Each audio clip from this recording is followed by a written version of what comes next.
Okay, that should be working right now. This is definitely a test. I'm gonna check if it's working. The sound is working. Otherwise, this will be for nothing. Um, okay. Okay, sound is working. Now we're gonna check if the desktop is working. Should be working too. The sound is gonna be annoying for the desktop as it's like on my laptop microphone. So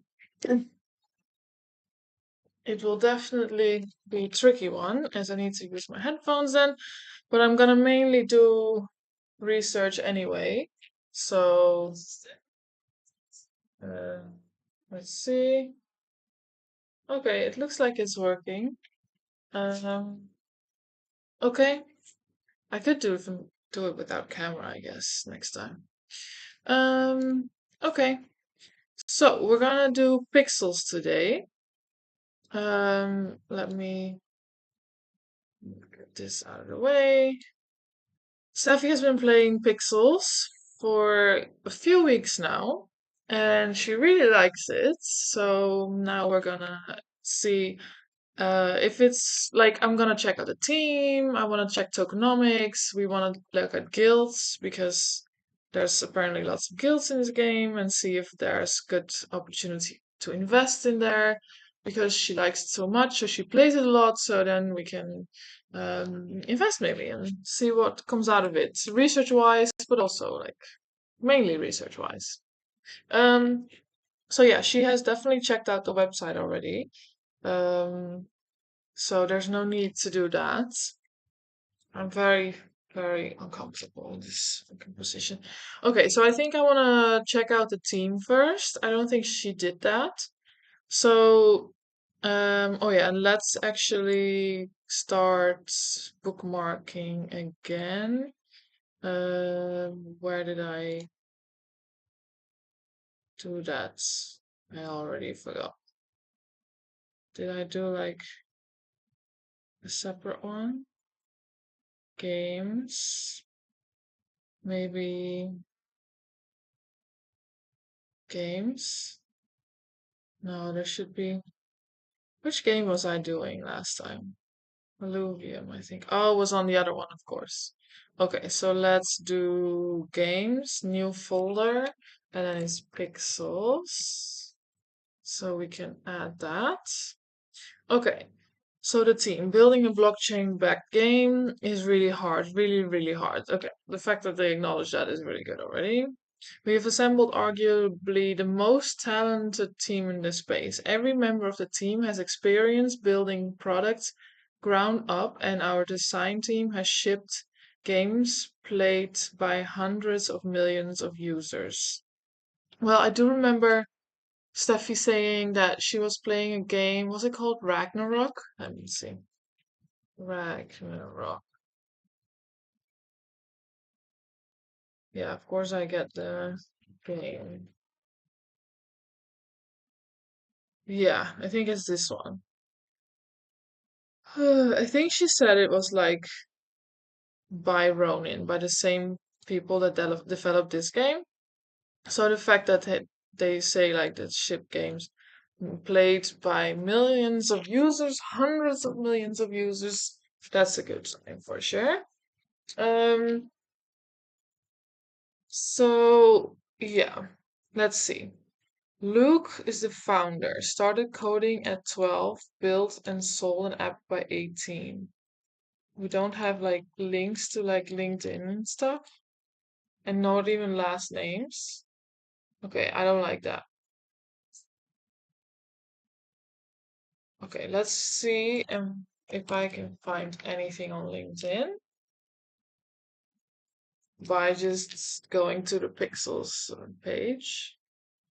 But that's annoying. Like you have to, if you are like, oh yeah, we are an amazing team, you have to show links. You have to either show last names or show a link to the LinkedIn. I don't know. This is true? I don't know what kind of app did he do? Like was it an hour of work? You know, you don't know. Um, Pixels. I should definitely. Okay, Pixels, but it's in Dutch. Yeah, that's annoying. I keep wanting to change this into English, but it just doesn't work. Let's see. Why does that take me to a different page? Goodness. English, please. Okay, it has changed. Good. Let's go back to the main page. It is a bit slow because I'm testing the Streamlabs and see if it works on my laptop. It is a little bit slow. I could close Telegram for sure.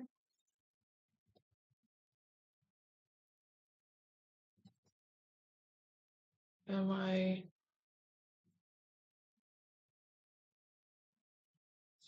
Pixels?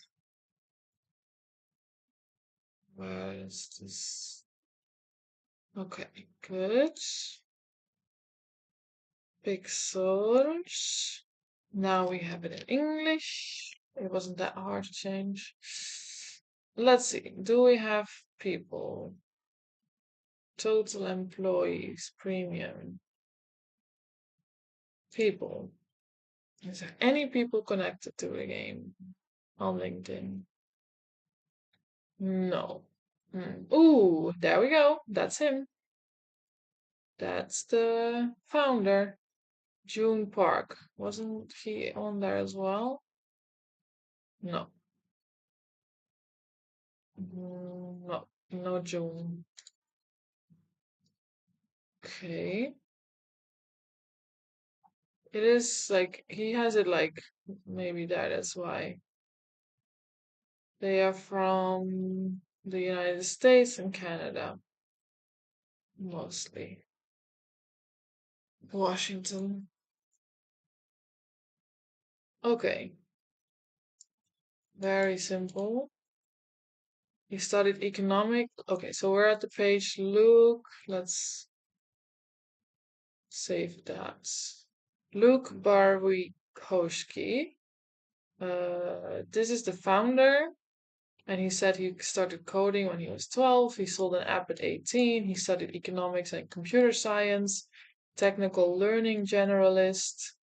He has taken multiple apps from idea to skill. So he knows how to build apps. Um, so April 2020, that's apparently where when the game started. So 4 years ago. That's pretty good.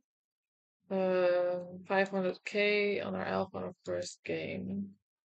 He has been doing technical consulting. He's been a founder of ZenBlend, personalized superfood blend, software application engineer. Yeah, I think he's just done a lot of apps and stuff, which is cool. And he studied like what is it? Economics and computer science. So I like it. That's pretty good. Um, okay, so we found this guy. So his credentials seem to add up. So I think we can just look over the team and see what else we have. We have Ben, a lead designer, co-founded Game House, owns the world's largest bouncy ball collection. Okay, they have like put some crazy facts in there. Sure, fine. I don't know what Game House is. Let's see.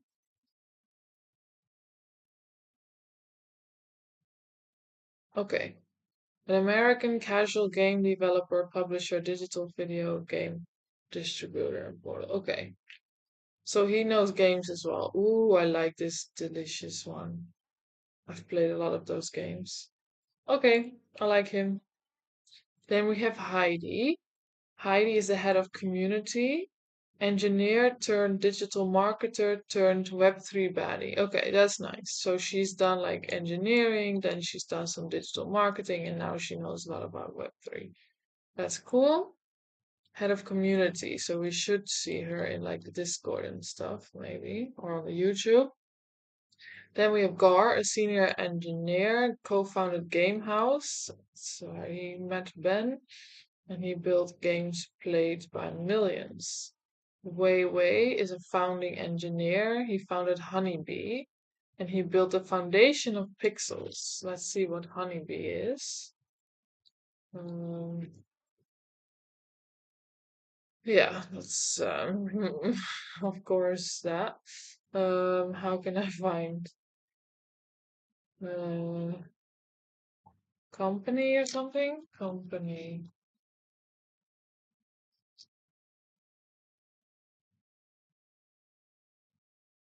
Okay, well, that's an unfortunate name. Financial security. Well, okay, that's a bit unsure, but I believe it. Then we have Gazel. She's operations. Operational glue in human form might be AI. Okay, this the humor seems a bit the same as our CEO, so that's I like it. Tyler is producer, co-founded video dating app a year before the world shut down. Okay. Chen is a founding engineer, founder, and CTO of a YC-backed startup, Unibit. Okay. Todor, a senior game developer, formerly Ubisoft, Playco, worked on Thug Life and Assassin's Creed the 4th. Okay. And last three, Sergi is a senior pixel artist with Pixel Art Wizards. Okay. Specializes in moody environments. Okay. Midhat is a software engineer, talented full stack engineer that is building core systems. And then we have Ivan, senior pixel artist specializing in portraits and fine detail. Okay, so we have some artists. Um, we have some engineers, software engineer, founding engineer. We have some game developers, a producer, operation, another founding engineer, senior engineer, and then a community, and then this, yeah, lead designer founder. Okay, it seems quite a small team. It's probably a bigger team. And they only show these people, but we have only 12 here. So I guess it's like the main people, which is fine. Um, but having been alive for like they started 4 years ago, and the game is actually live, you would expect there's more people listed. Um, but still, this group of people seems really nice, seems good. Okay, so team we can get behind. We could check out if they have a YouTube channel. I haven't checked that. See what they do marketing wise. It's definitely slow.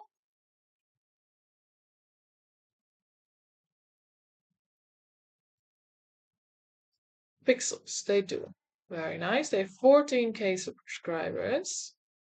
That's good. Don't want to be watching anything because we can't hear that right now. Let's see what they do. How to build culture X space. Ah, okay, so they do X space on Twitter. Okay, that's nice. So they talk with several. Oh, is that Heidi? Let's see if that's Heidi because she is the head of community, so should be.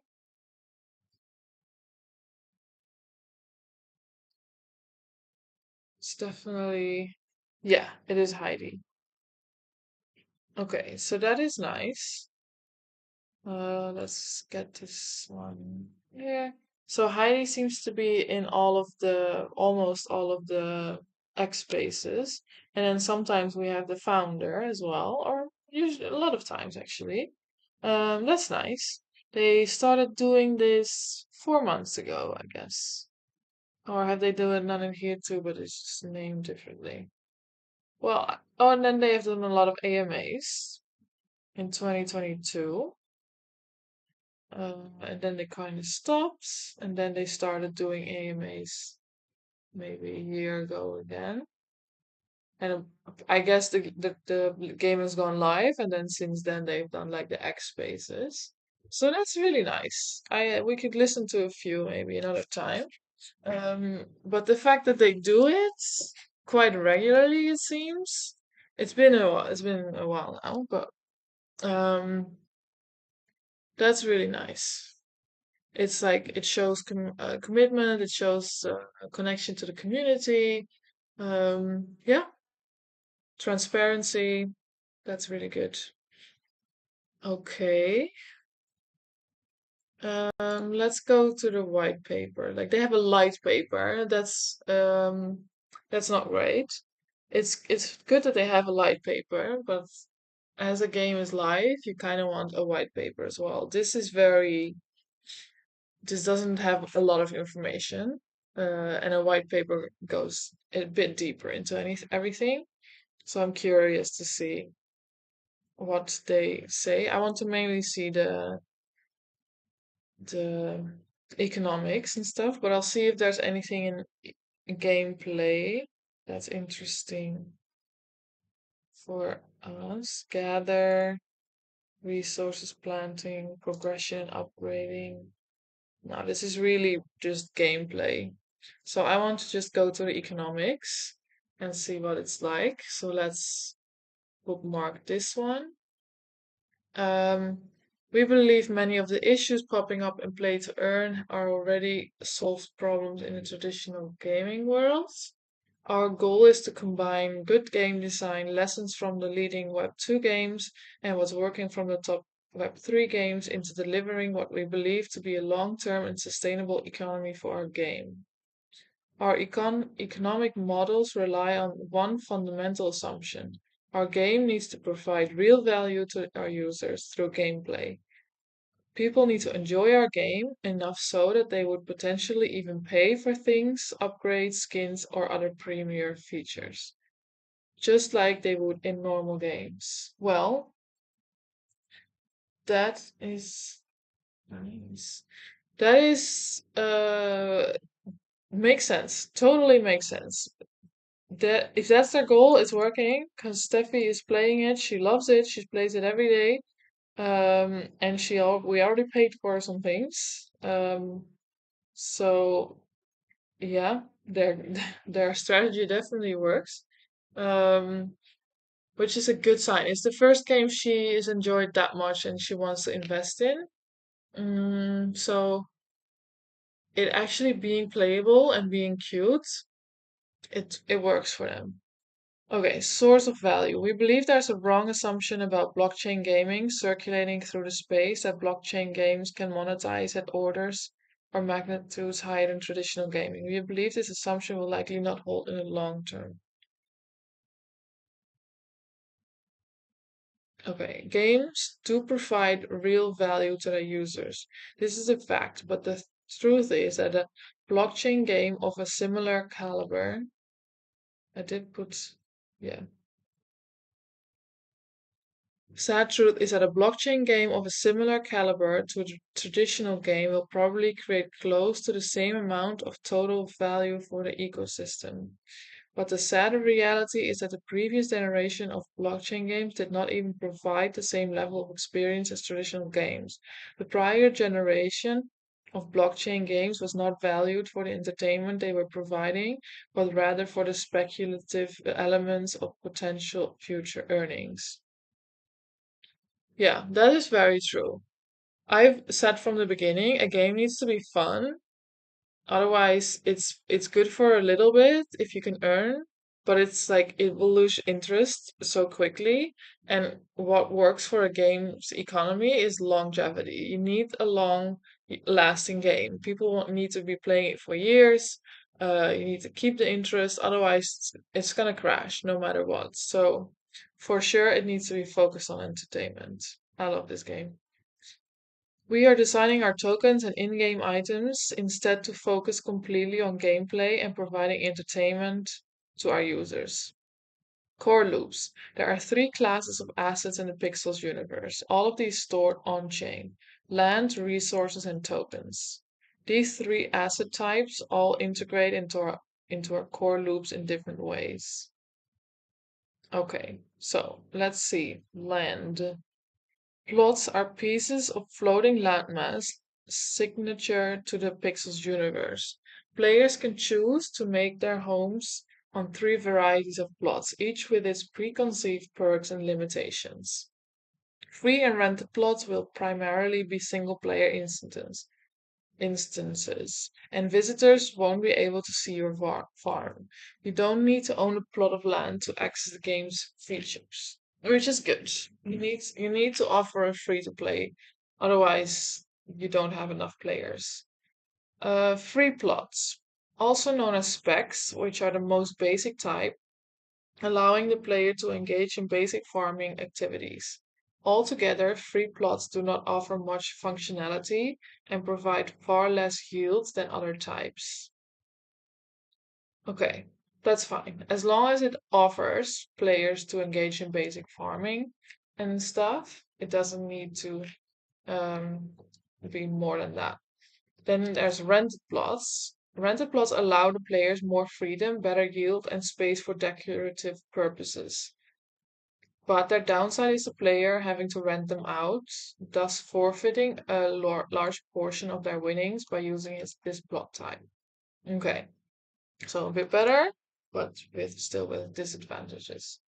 Owned plots. Owned plots give the player additional space, functionality, and the highest income yield out of all plot types. There are two variations of owned plots, each with its corresponding level of benefits. Small owned NFT, large owned NFT. Landowners have unique benefits associated with an ownership relationship. Wait, let's bookmark this. Um, that is not found in other land interactions. All industries are available to owned land, and some are unique to owned land. A landowner adds value to the NFT by working, industrializing, automating, and decorating it. Active industries are limited by available land size, but limitless overall.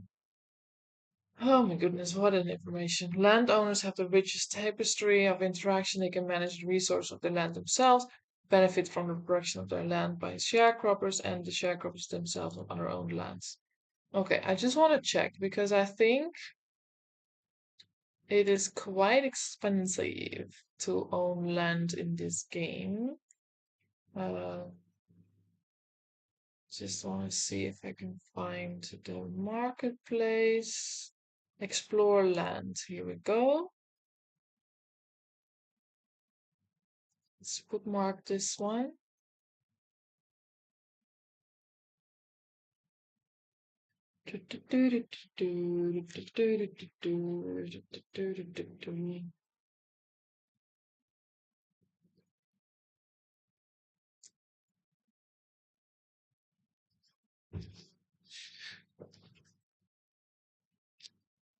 It's taking a while, eh?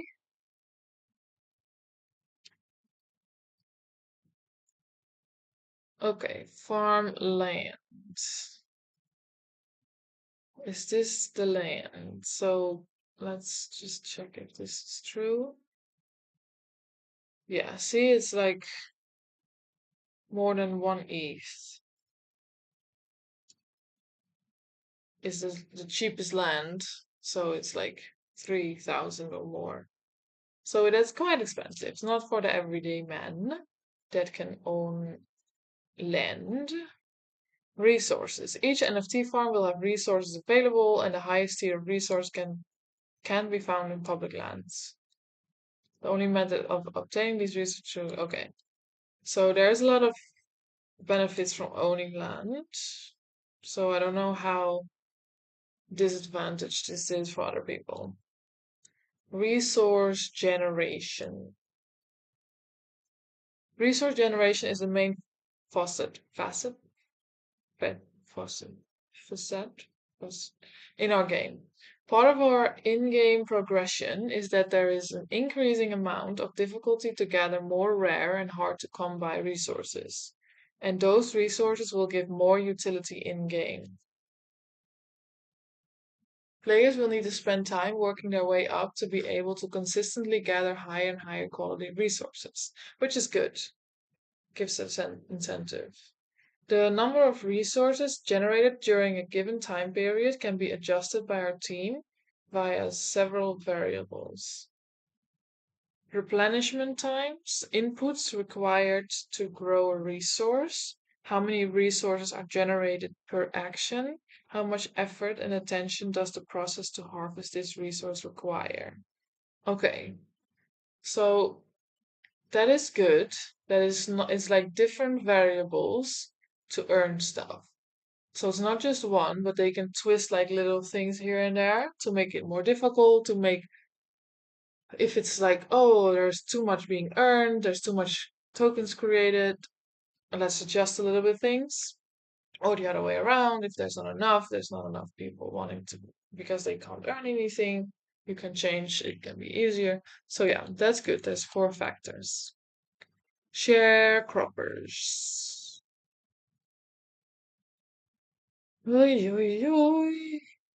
The sharecropping system is how FTP free to play players will play the game. Players can harvest, plant, and sell to their heart's content. Rented land will all be leased and not owned by the player. The land will stay assigned to their account as long as they can pay the leasing fee. Players will be able to lease larger and larger plots of land as they accumulate in-game resources. Sharecroppers can establish new skill progression by working the industries of an NFT farm. How are the industries and landowner sharecropper relationships structured? Since potentially there are many more land owning players than landowners, non-land own yeah. Multiple sharecroppers can build the same relationship with a single landowner's industry. This has no cumulative benefit, however. In terms of production and leveling, it only matters that it's actively managed and there is continuity of production. Landowners may also be sharecroppers. Simultaneously, landowners can personally manage their own industry as a player, managing the sharecroppers using their land and becoming journeymen. Wow, this word sharecropper is very annoying. Tokens. This is old information. The berry is already gone, so this is annoying.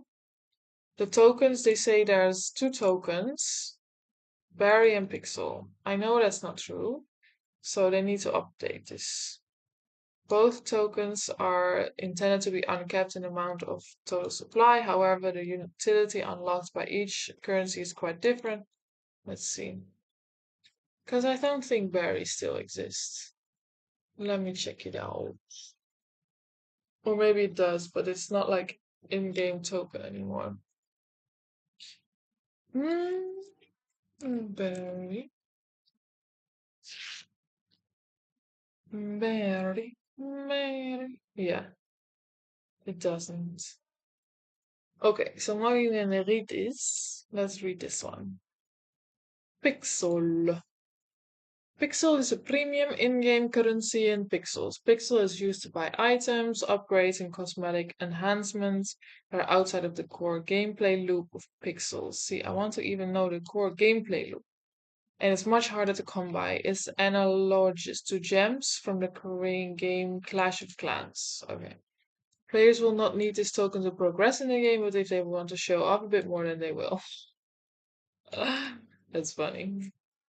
Demand. On the micro level, user by user, we want to think about why they might use these tokens. Does this token say, okay, this is, we want to ensure we've created an environment where first our game is providing real enjoyment and entertainment to our users. Our currency can help amplify that experience without affecting the experience of other users. See, that's the core. That's what needs to be done. It needs to be an entertaining game, and then with that, the currency, the token, needs to not be um, too important to the game because people need to be free to play. It needs to be enjoyable for free to play players as well. But it also needs to people want need to have need to want to buy this token to better their experience. So both things need to happen simultaneously. Pixel can be used. I don't know if this is like information is accurate, so I don't know if that makes sense um, to read this. Um, okay, I will just take a quick break.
Okay, so yeah, we should be back.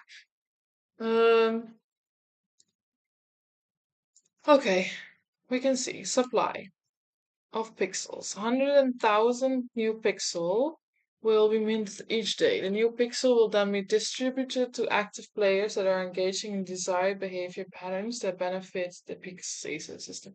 I did hear something from Steffi that there were like lots of airdrops and you could get pixels certain ways if you were at events and stuff. So that seems to be true. So that's good.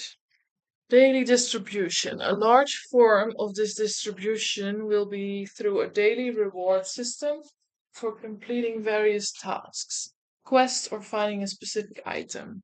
However, we also aim to reward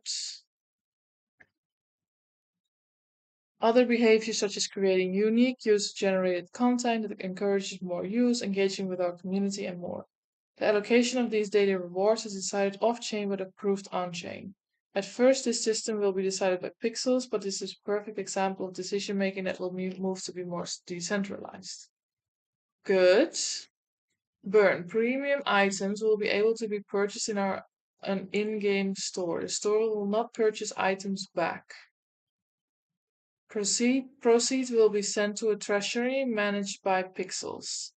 Pixels will likely burn a large portion of the incoming proceeds every day. Ow. Ow, fuck, that hurt. Okay. I don't think there's much else. Cross project economics. What's this? We want to give autonomy and separation to each project that's integrated. Separate economies.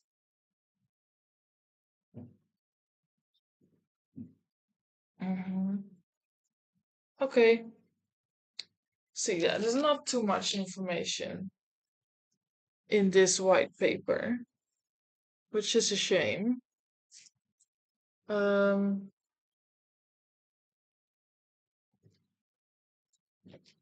because I don't feel like I got to know lots about the tokenomics and stuff. I want to uh, like get rid of all of this. I want to do the guides one because what is this? All collection gameplay guilds. There is something here, and then there's here. This is a different light paper. What is this? Because this one doesn't have.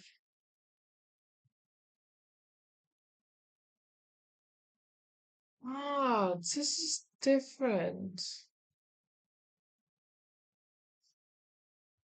This doesn't. Maybe this is the new updated light paper. But then this one doesn't have like economics. Um, oh, here. Ooh, okay, we found it. Okay. So that is really strange. If I go here to the light paper on the website, it goes to the old one.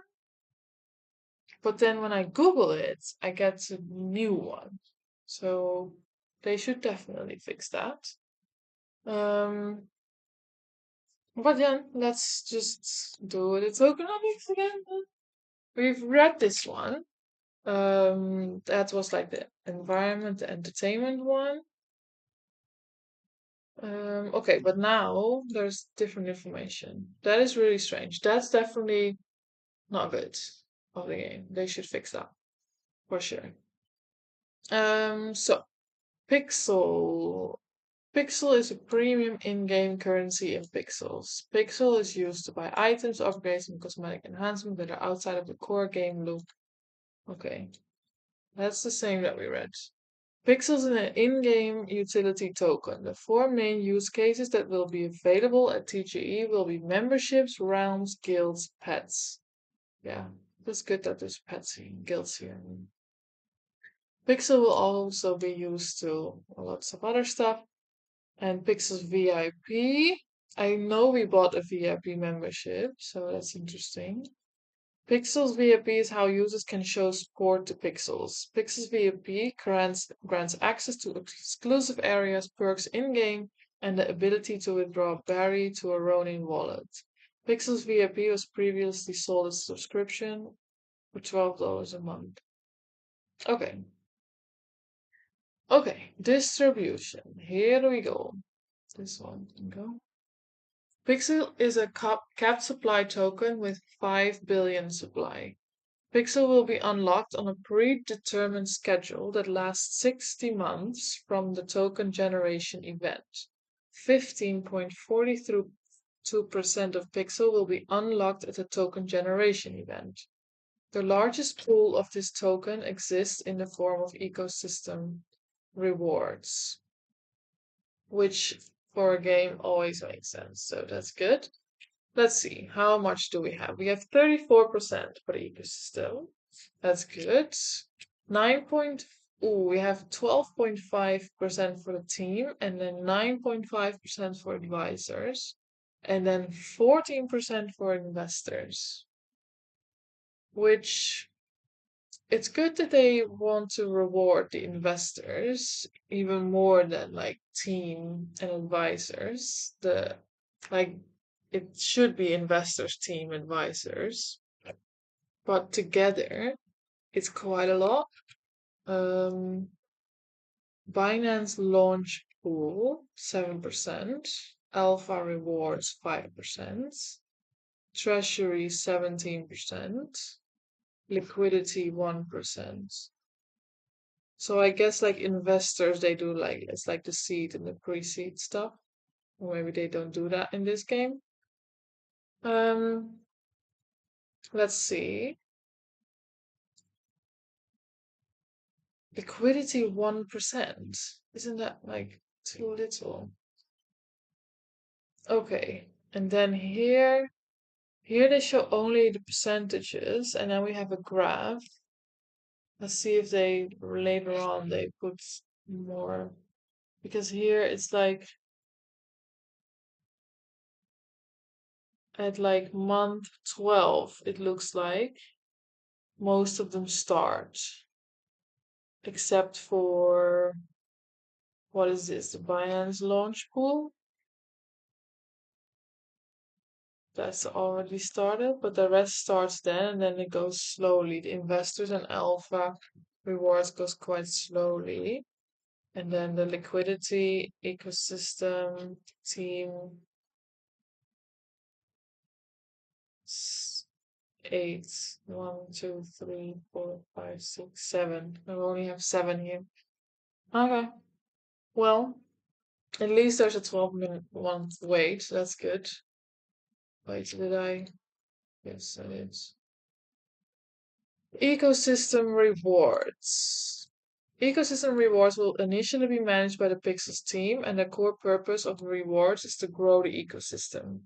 Good. Token amount 1.7 billion, 34% of the total supply, and it's linear over 5 years, which is good. 5 years is a long time. And when did the token launch? Is my question. How pixels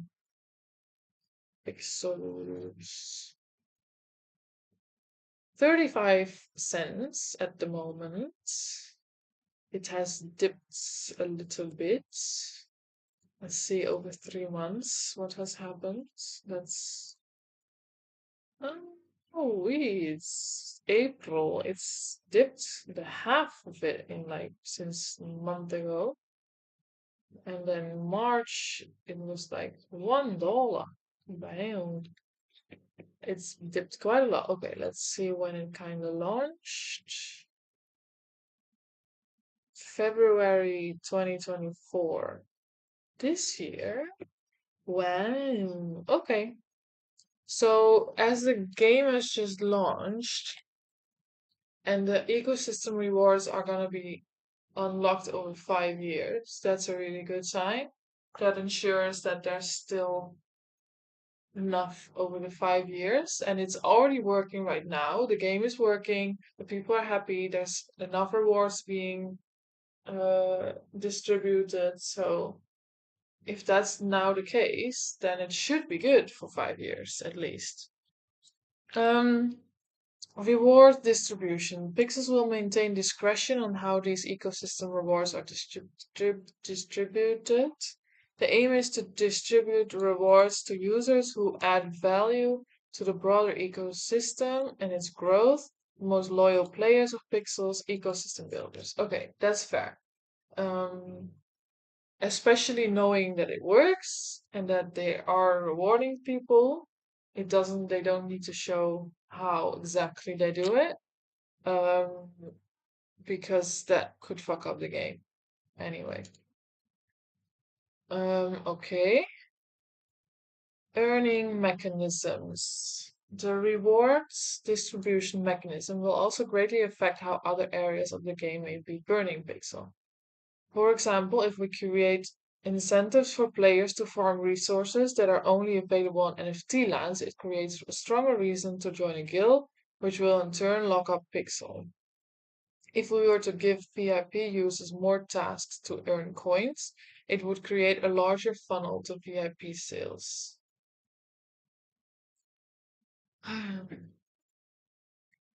More tasks, it will create a larger.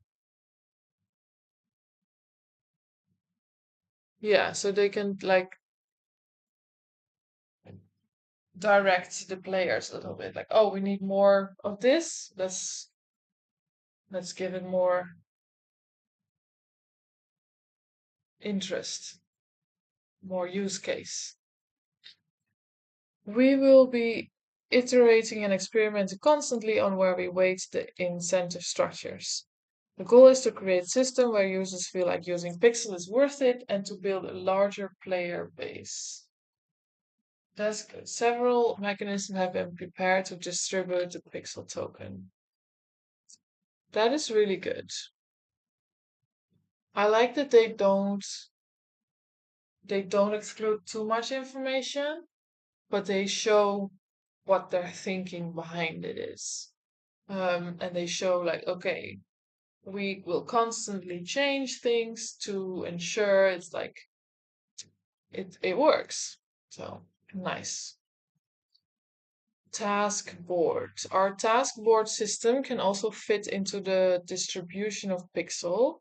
We can create task types that are limited in quantity that can be randomly sent to users. For example, we can create a task that calls for 10 diamond ore, with the reward being 10 pixel for completion. We can set a maximum amount of these tasks to be sent out to users, i.e., we randomly distribute the task to a maximum of 1,000 users per day.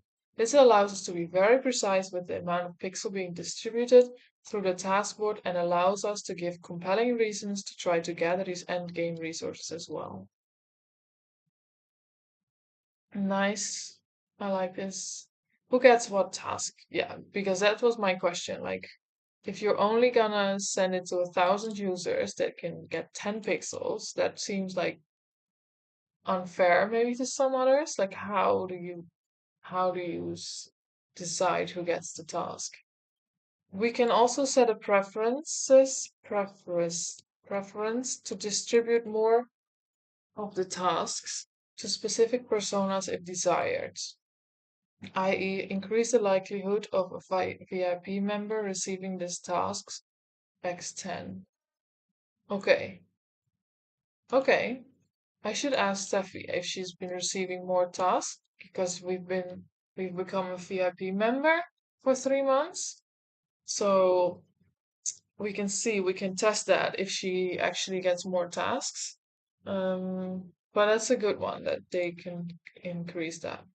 This task board also has the ability to send more better rewards tasks to players who have a higher reputation in pixels, okay, have a higher level in pixels, have VIP farmlands pets, have completed certain quests.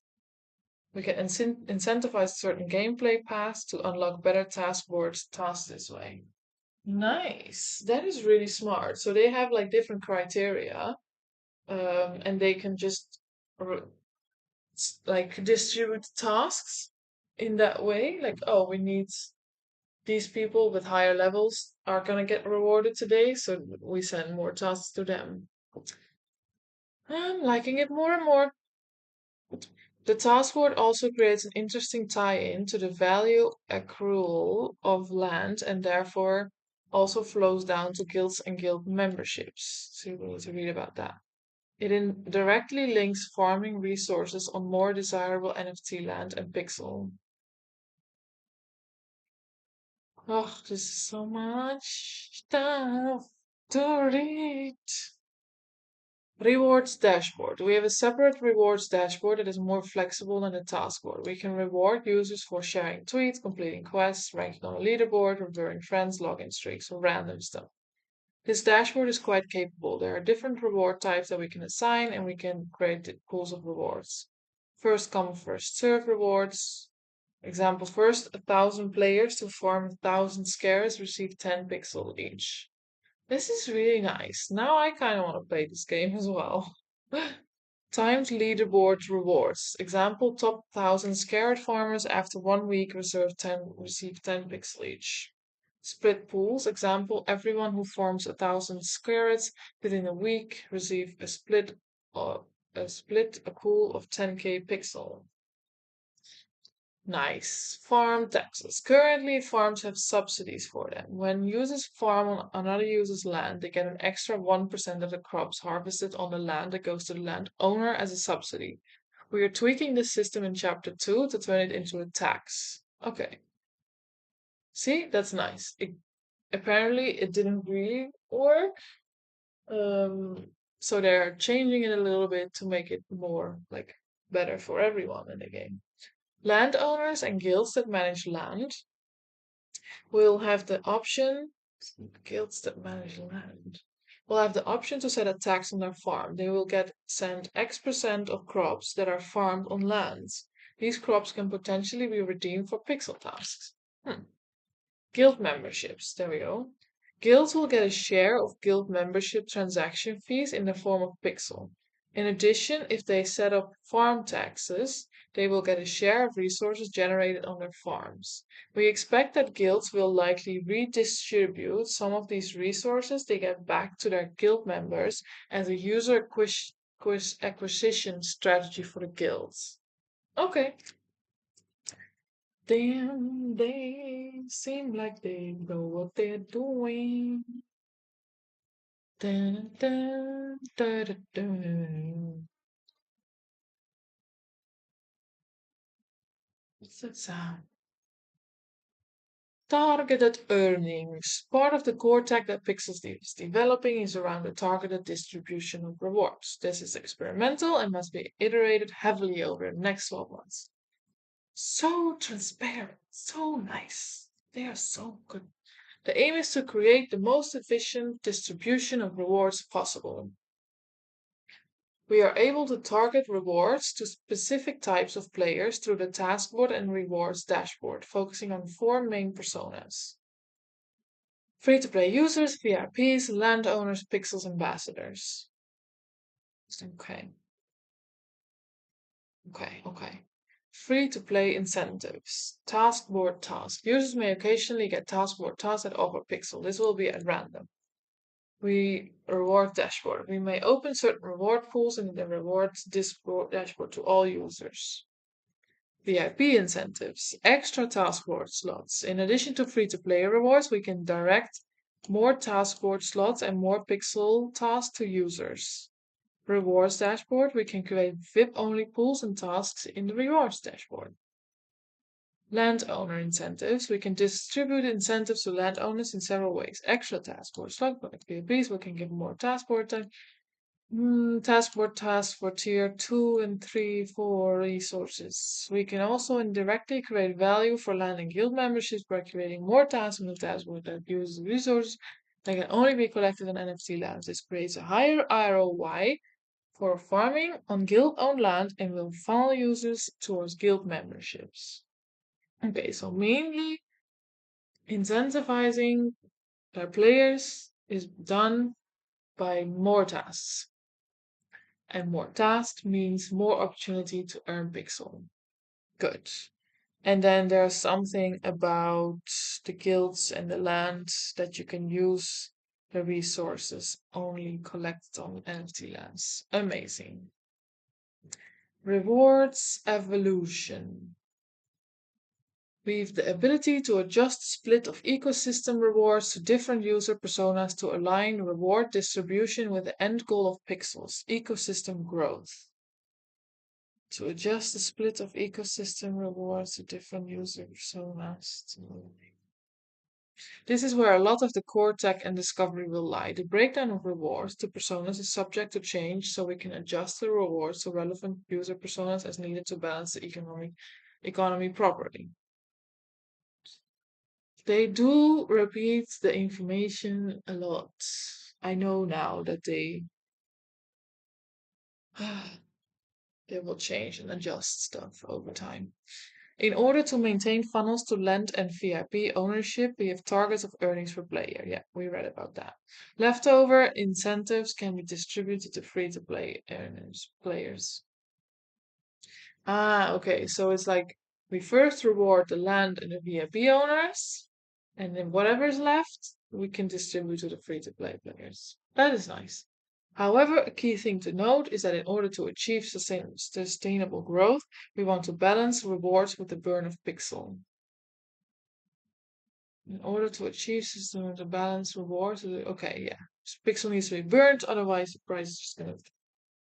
There's a matrix to balance between reward amount, reward splits, and token utilization. The balance will need to be played with. Fair. Sustainable growth. To achieve sustainable growth, Pixels will focus on balanced and cautious development. An emphasis is placed on managing reward expectations to avoid excessive pixel distribution and that word is so difficult and subsequent burn lockup. Initially conservative pixel earnings will be established with adjustments based on earnings. Well, I don't understand what it's saying. It's too much words. Experimentation for the first 6 months of the game. I think we're still in the first 6 months. Pixels will likely be running many experiments to fully understand the correct splits for each persona we want to reward while simultaneously balancing facets of and sinks into the economy. Over the next year, as confidence in Pixel's utility and burn lockup mechanism grows, rewards and user base can gradually increase. Okay, nice. But this is to phase out Barry.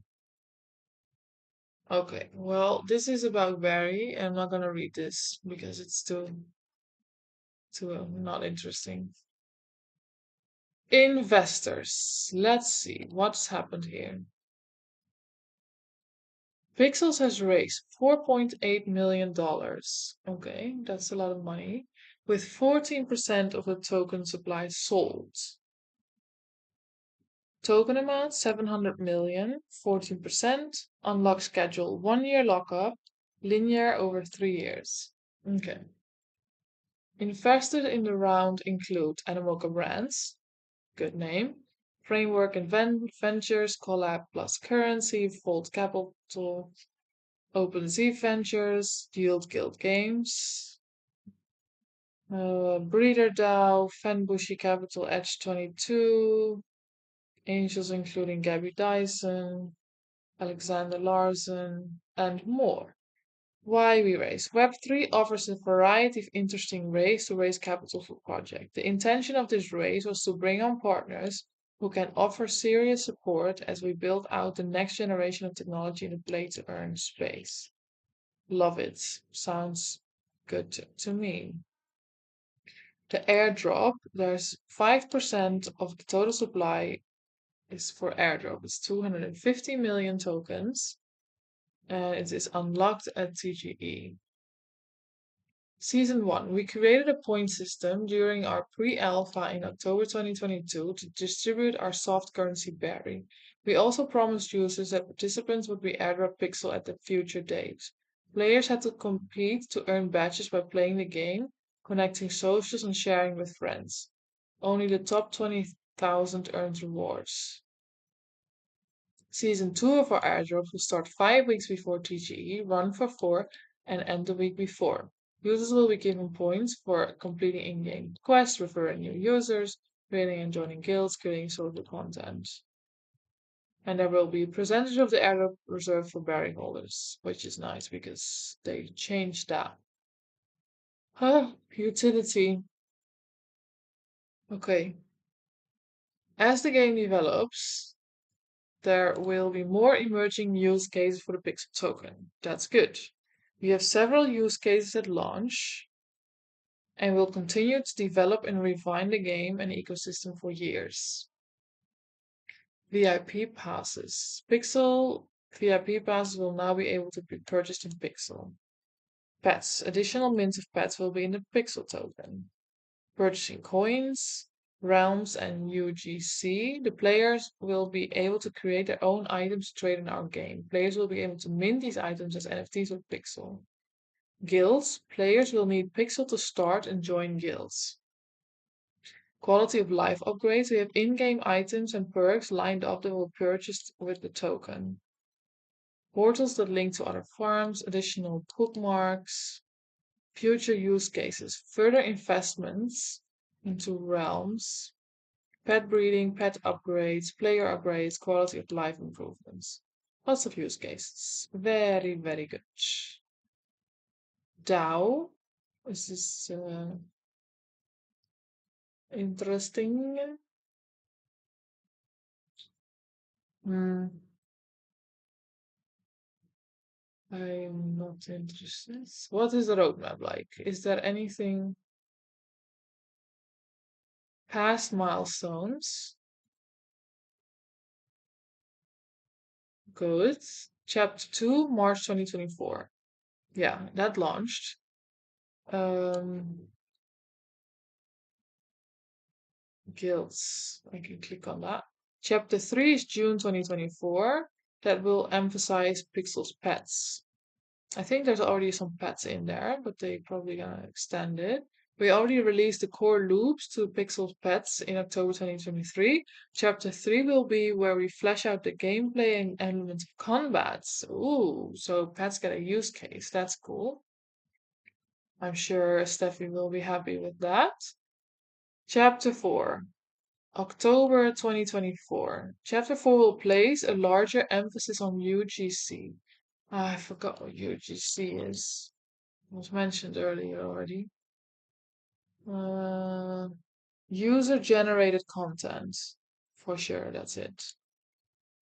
Uh, Amazon user generated content, role playing, questing. Nice. I like that. This is also when we'll take the opportunity to invest more into overall polish and start preparing a mobile desktop app. Nice. I think I'm actually going to play this game. The more I read, the more it sounds very, very good. They have like long-term intentions. We still have much room to grow the core game around pixels. As we continue to grow our ecosystem and game and figure out more of these Web3 systems, it may eventually make sense for us to release additional games. Pixels is committed to using the Pixel token in any future games it builds and for any future mints. Wow, that is amazing. I can't believe it. Now I want to read about chapter 2. Maybe I should read about chapter 2. Um, I'm just gonna read about guilds. Guilds, next subject. Oh, time flies, eh? Okay, guilds.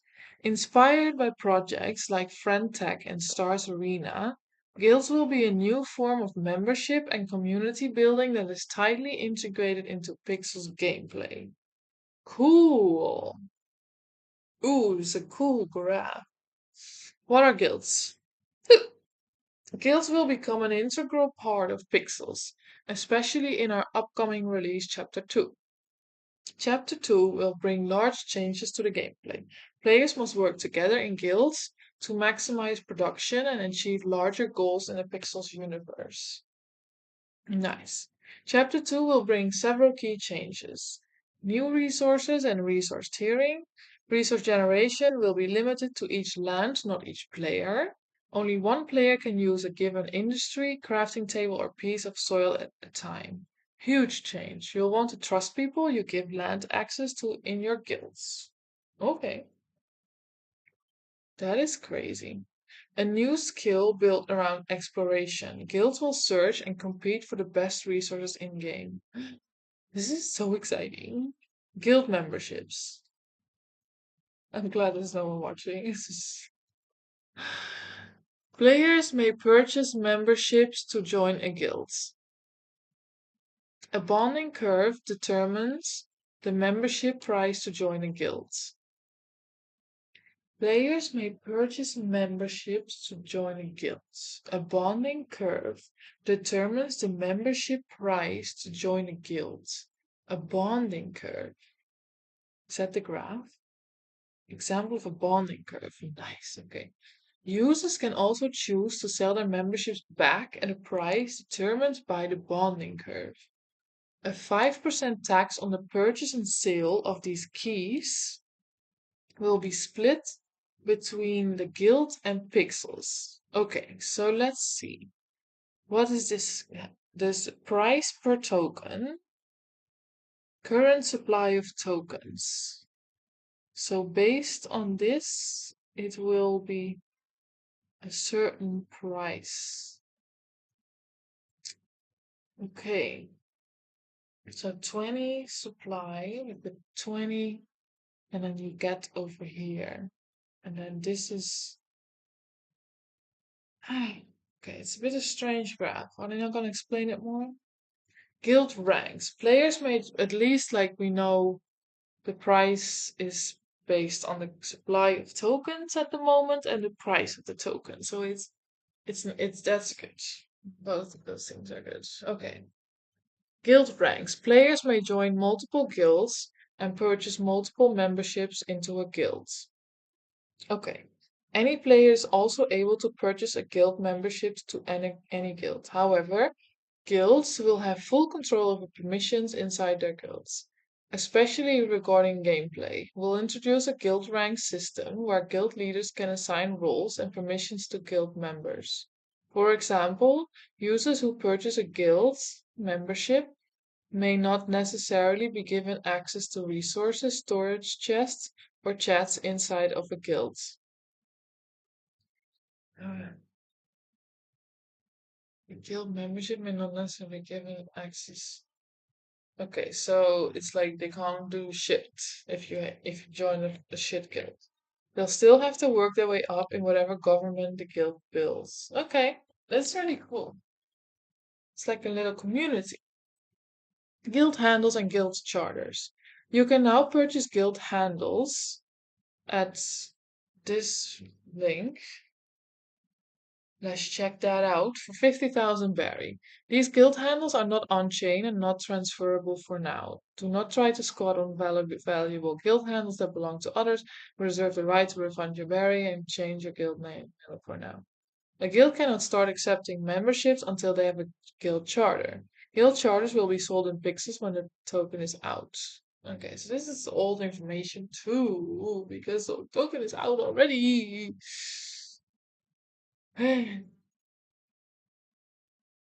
Guild watchlist. Guild watchlists are now live. It is free to join a watchlist. Guilds may start recruiting members and forming a community now. The top 20 guilds with the largest watchlist will be given free guild charters and early access to our guild's functionality as it rolls out. Guild's roadmap. We released the first piece of guilds in November 2023. More functionality will roll out over the coming months. Memberships, guild ranking, gameplay. It should all be live. Oh, they want me to sign it. Okay, well, that's later. And then we have reputation, but that's okay. So we've read a little bit about guilds right now. Um, Now I want to check what this says. Guilds in Pixels V1 updated this week. Pixels has released its first iteration of guilds within the Pixels realms. Below is information that should help guide you on your information seeking journey. Okay, this we've read already. Do I need to join a guild? No, you don't need to join. There will still be opportunities for single player experience. Okay, that is good to know. How to form a guild. Go to the dashboard and go to the guilds section. Maybe we could even create a guild. We first join a guild. I'm thinking if maybe Yield Guild Games has a guild. Because, as we know, Jeff, who's still part of Yield Guild Games, I'm not sure. Maybe we could ask, and that would be nice. Um, and then in the future, we could create our own guild as the company. That's nice. Click Create Guilds. As we have like more information about the game, how the guilds work. You will need a handle, a name, a description, and an emblem to create your guild. Additionally, you will need 15 pixel and 2000 trust score. Okay. Trust score. Let me see if that says something. Is that the reputation thing? Don't know. Um, the handle, that's good actually. You need to pay for it. It's only 15 pixel. It's not a lot, but then you need trust score as well. So that's not very interesting. How do I join a guild? At the moment, there's no official way to join a guild. You can join the watch list and work with the guilds off-chain to group and create your community. You can already start planning off-chain. In the future, players may purchase memberships to join a guild. The price will be determined by a bonding curve. Okay, that's what we read already. Guilds can only accept, yeah, guild charters. Well, this is updated this week, but it doesn't really sound. A guild watch list is a group of players who are interested in joining that guilds. So basically, we need to join a guild watch list. What is this? Guide to guilds. Join player as he teaches you everything you need to know about guilds and pixels. What are they for? How do I join? What are the benefits? All this cash. Complete all 3 levels to earn yourself pixels, reputation points, and a soulbound super quest achievement badge. Player W3 is a pixel focused content creator. He creates easy to follow guides to quests and game mechanics to help players efficiently farm resources and earn pixels. Check out his guides and live stream. Overhead. Okay. 3 levels. Level 1. What are guilds? Running a guild, creating a guild. Is this because I need to sign up? I'm gonna check this out. And I'm gonna see if like this is still connected to us. Okay. Well, how do I get to like the guild watch lists? Guild watch lists. Wait, did I not do that?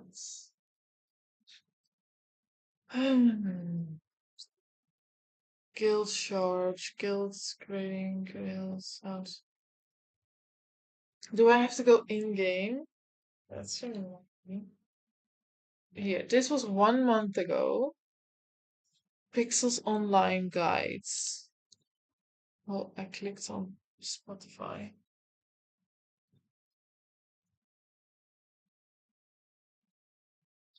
I don't know. Maybe I should watch this one, actually, but it's so long. It's 15 minutes. I don't want to do that. Buy my guilds. Join our Pixel Guilds Discord. So it's kind of like he has a guild and he kind of wants you to. Okay, I think I need to watch this a little bit. I need to connect to my thingies so I can. Let's do that.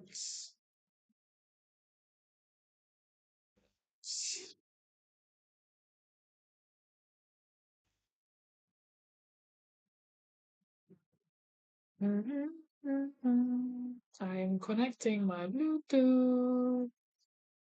2 seconds, please. So let's put on desktop audio. See if it works. In this video, I am going to give you a comprehensive look at guilds. How to join a guild, what are the benefits of guilds, and how to create a guild. A lot of these things are changing as I speak. As I'm doing this video, things are changing. This is a brand new feature in the game, so a lot of features are being added or removed. So very, very important to understand this. But let's go right into it and let's get an overview of what guilds are all about and how to get involved. Make sure you guys like, make sure you guys comment, and make sure you guys subscribe. To the top right of your screen, you go to dashboard and it's gonna open the dashboard. So inside the dashboard, you're gonna head over to the left side and you're going to see guilds. As you can see, you're gonna see a list of many guilds. So the first thing is choosing the guild that you want to be part of. Now this is going to take some research. Now my guild right here is the Juice Team Guild. As you can see, if you guys want to do some research, you would go right here to the Twitter page. Boom, and you would see, okay, this is Kagi Jan's guild. Okay, let me join So the Discord. You know, and that's one of the main things that you have to do is you gotta check the vibe. You gotta check if this is something you want to be part of, right? Sometimes the guild might offer a lot of things for you to be part of the guild, but then the vibe kind of sucks. Not just because the guild might have a lot of assets, a lot of lands, or they're giving you some stuff, some extra stuff. Not necessarily you want to be part of that, right? So you have to check the vibe. That's the first thing. So once you identify the vibe, once you identify the features that the guild might have that may want to make you join the guild, then you're going to the next step, which is buying a shard for the guild. Now, the shards are basically memberships for the guild. So as you can see, the shard, the memberships for my guild right now cost 407 pixels. And that's not a price that I set. This is the price that the market set. So basically, there is some speculation around the membership. So you can buy multiple memberships and actually shoot up the price of a guild membership. So as you can see down here, you can see that people have bought even 10 memberships so they can maybe sell it or flip it later. So there is some speculation to this. So even if you buy a shard right now and you want to be part of my guild, you might buy it at a certain price and the shard price might go down over time. So there is a curve, right? As people buy more, right, the price goes up for the membership. As people sell those memberships, maybe to flip them, or maybe because they don't want to be part of the guild, or maybe they're just cashing out and they don't want to be part of Pixels or whatever, then the price will go down. So let me give you an example of a guild that might be cheaper. So if I buy, it will go up in price. For example, the Grano and Grano, good friend of ours, I actually bought a shard right here to support them. So if I were to buy a shard right now, boom, it will go up in price. So as of right now, it's 172. So I'm gonna go ahead and put 172 right here, and I'm going to buy it for 172. And there you go. Boom. So I bought it for 172. If I were to refresh, actually, I don't even have to refresh. Now the price is 173.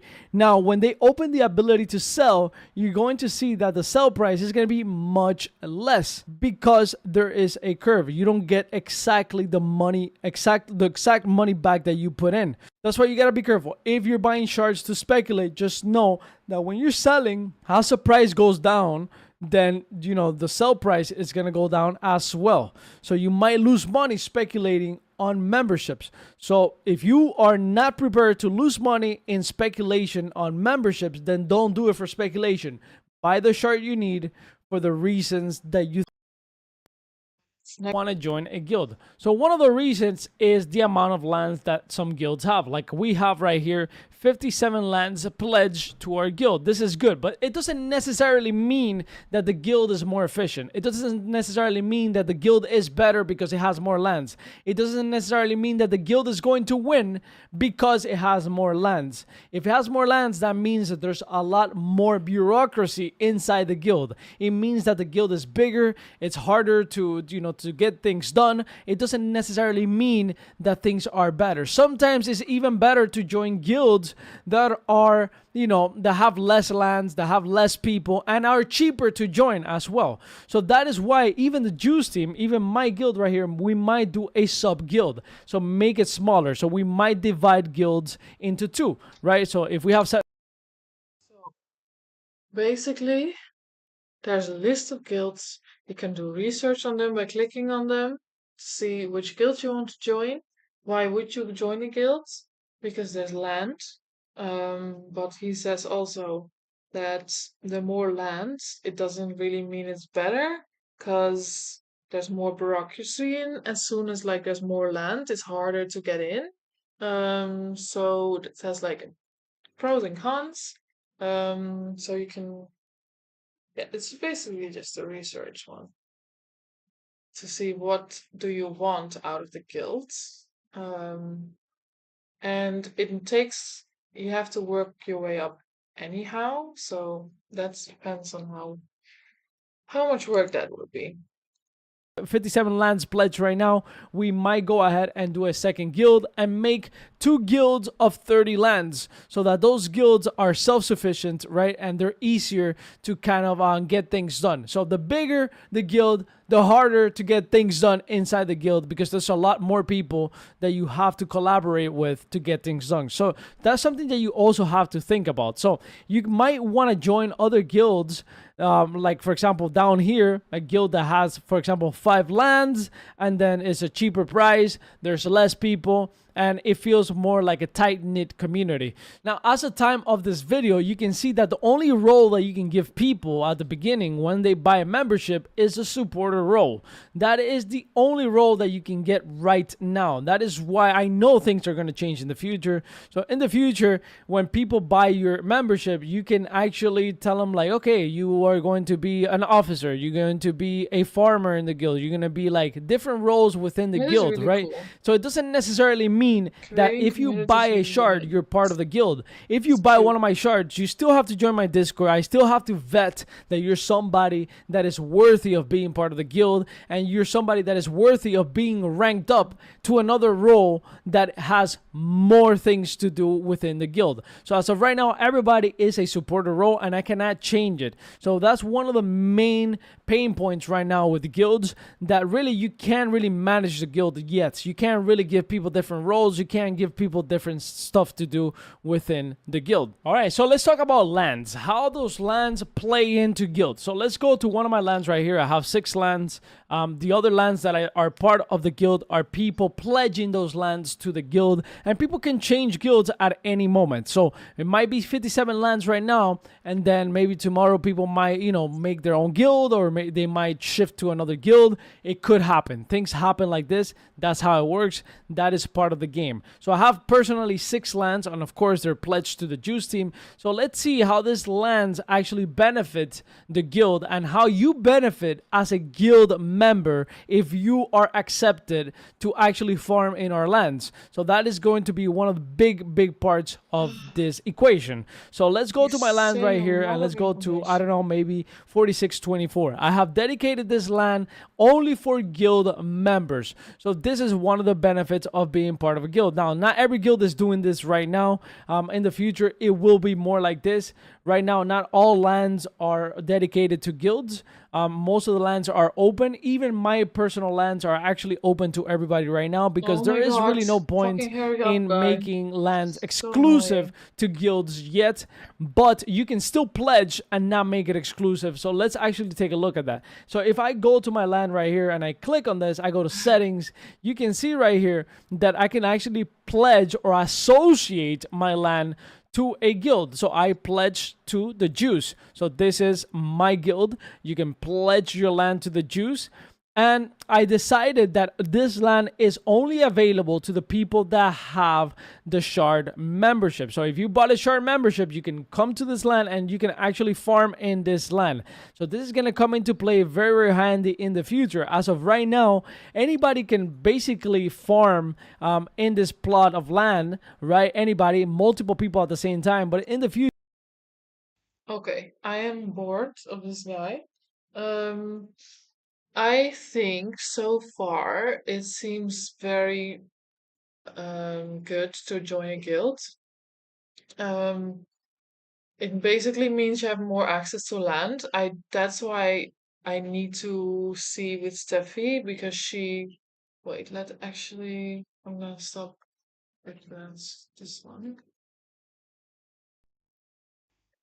Um because I don't know the gameplay, like what the advantage would be of being in a guild, of being accessible, like having more land to your access. What is the pros for that? So I'll need to see what Steffi says. But so far, it does seem to me that joining a guild is even if the game makes the game more fun to work your way up and to get a role assigned and stuff. Even that seems fun. So, but I think it would be advantage to the game as well. So far it seems really good. I will do either I will log into the game myself to play a little bit and research the game in that way so I can check it out myself, or I need to get the login from Steffi and then I can check out the guilds that way. Um, and I'll definitely check out the guild games and see if we can join that if they have one. Um, so yeah, so far it seems good, but I definitely need more research in it. Otherwise, the game economy, everything, it seemed the team, everything I researched seemed really good. Um, so next time, the things that are still unclear for me is that I want to check the Discord to see more like the specific subjects in there and see if there's like issues with it, because now I've just read the white paper and like what the game itself, like the team itself has put out there. So it's very biased. So I want to see in the Discord and see if there's any issues with the game and everything. And I want to check out more like the guild specifically because now I just know what it does and kind of. and I want to see if I can maybe research a few big ones. On the other hand, I think it's a little bit too early as there's not really a lot you can do with them yet. So it's an overtime thing, I think. And the chapter two has recently come out. As you can see, like there's a video right here. Um, so I think that's good. And it's 2 days ago. So that's interesting. I think this game can go for a long time, and it seems very fun to play. And I think the behind it also sounds very good. So, like the team seems to know what they're doing. They seem to be transparent enough that they say they will change things around, but they are also keeping some things behind closed doors because obviously you don't want to give away all your secrets. So yeah, I really like it. So next time I'll continue the research, but so far so good. And stream right now, and maybe tomorrow do another one, or